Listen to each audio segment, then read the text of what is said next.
ఐబొమ్మ రవికి సంబంధించి ఏదైతే వార్త హల్చల్ అవుతుందో ఆ ఐబొమ్మ రవిని పోలీసులు పట్టుకున్నారు. ఇన్వెస్టిగేషన్లో భాగంగా ఆయనని రోజు ఇన్వెస్టిగేట్ చేస్తుంటే రోజుకు ఒక కొత్త విషయం ఆయన వెలుగులోకి తీసుకొస్తున్నాడు.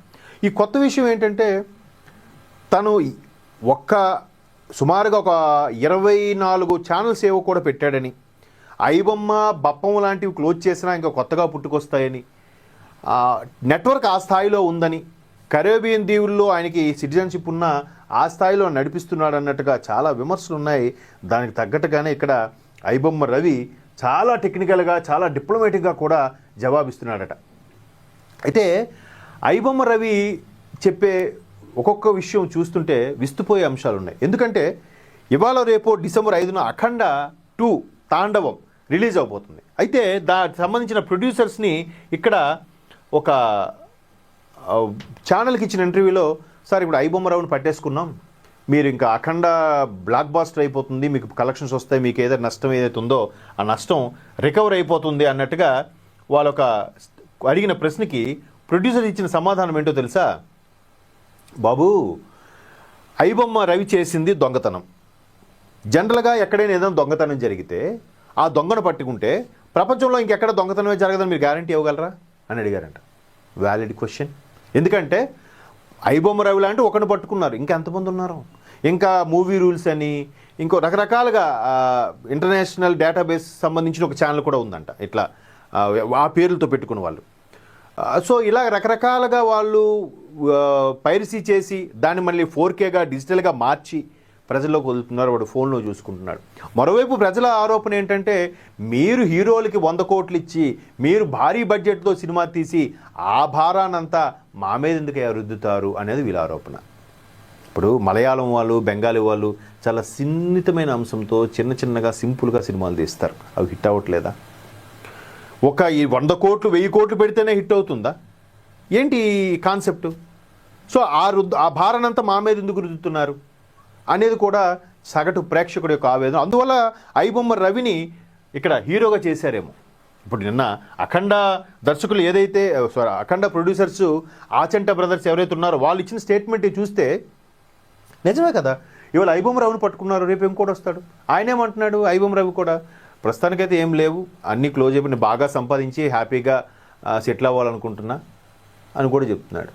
మరి ఈ సంపాదించిన అమౌంట్ ఎక్కడ ఏంటి లావాదేవీలు అవి గురించి చెప్పట్లేదు, అవి సరే గుర్తులేదు మర్చిపోయాను అన్నట్టు మాట్లాడుతున్నాడు. ఐబొమ్మ రవి ఒక్కడే ఇంత చేయగలడా?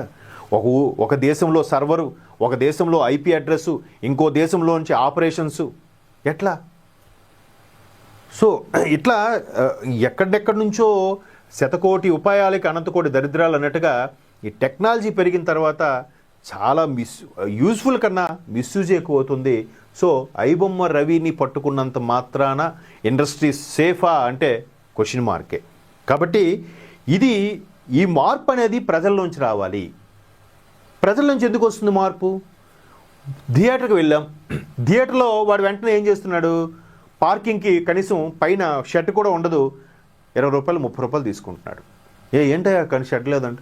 సార్ మీ ఇష్టం సార్, మేము వేలంపాటు పాడుకున్నాం సార్ థియేటర్ రోడ్ దగ్గర, మాకు ఈ మాత్రం పెడదు కానీ పైసలు రావు సార్, పైగా అన్ని సందర్భాల్లో హౌస్ఫుల్ అవ్వదు సార్, మా పైసలు మాకు రావాలంటే ఈ మాత్రం టికెట్ పెట్టాలి సార్ అంటే థియేటర్ రోడ్ పెన్ చేస్తున్నాడు. థియేటర్ రోడ్ని అడిగితే మళ్ళీ ఇంటర్వ్యూలు సమోసాలు కూడా బయట 10 రూపాయలు లోపల 30 రూపాయలు అమ్ముతున్నారు, పాప్కార్న్ ప్రతిదీ కూడా.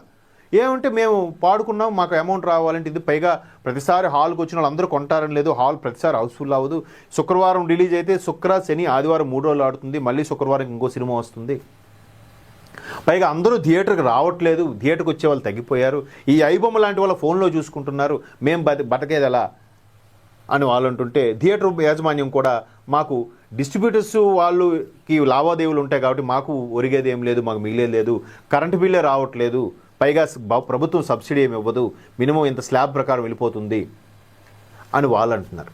మొత్తం మీద ఇవన్నిటికీ చూస్తే ఆ ఆఫీసర్స్ ఎవరైతే ఉన్నారో వాళ్ళు చెక్ చేయాలి. అయ్యా ఈ క్వాలిటీ ప్రకారం ఈ పరిమాణంలో ఉన్న సమోసా ఇంత కాస్ట్ ఇంతకు మించి అమ్మకూడదు. ఎవడు చెక్ చేస్తాడు? వాడికి వెళ్ళిపోయిస్తే వాడు కామ్ అయిపోతాడు. ఆ అధికారి ఎవడు? మనలో ఒకటే. ఆ థియేటర్ యజమాని మనలో ఒకటే. సైకిల్ స్టాండ్ యజమాని మనలో, ప్రతి ఒక్కరు. అంటే మారాల్సింది ప్రజలే. సో ప్రజల నుంచి మార్పు రాదు, ఇలా జరుగుతూనే ఉంటాయి. మనవాడిని ఎవడైనా అరెస్ట్ చేస్తే మనం బాధపడిపోతాం, తప్పు చేసినా కానీ. మనవాడు కానివాడిని అరెస్ట్ చేస్తే వీడికి మంచి పని అయిందిరా అనుకుంటాం. ఏది కరెక్ట్? మనమే రాంగ్ రూట్లో వెళ్తూ ఉంటాం. పోలీసుడు పట్టుకుంటే పోలీసుడు బాగా తీసేసుకుంటున్నారు. నువ్వు రాంగ్ రూట్లో వెళ్ళడం తప్పు కాదు, కానీ పోలీసుడు పట్టుకోవడం తప్ప. నీ చుట్టూకు బంధువు పడితే పోలీసుడు గొప్ప ఇబ్బంది పెట్టేశాడరా, అది బయట పెట్టుకుంటే కరెక్టే కదా, రాంగ్ రూట్లో రాకూడదు కదా, పోలీసులు కరెక్ట్గా చేశారు కదా. నీ వాళ్ళకైతే ఒక న్యాయం, పరవాళ్ళకైతే ఒక న్యాయం మాట్లాడుతున్న రోజుల్లో ఈ ఐబొమ్మ రవి ఏదైతే చేశాడో సోషల్ మీడియాలో దేవుడైపోయాడు. ఠాగూర్ సినిమాలో చిరంజీవి గారికి వచ్చినంత హైప్ వచ్చేసింది. సజ్జనార్ గారి విమర్శలు వస్తున్నాయి. దీనికి చెక్ పెట్టాలంటే ప్రభుత్వం చర్యలు తీసుకుంటుంది, అధికారులు తీసుకుంటారు, రాజకీయ నాయకులు తీసుకుంటారు, కానీ అల్టిమేట్గా మారాల్సింది ప్రజలే.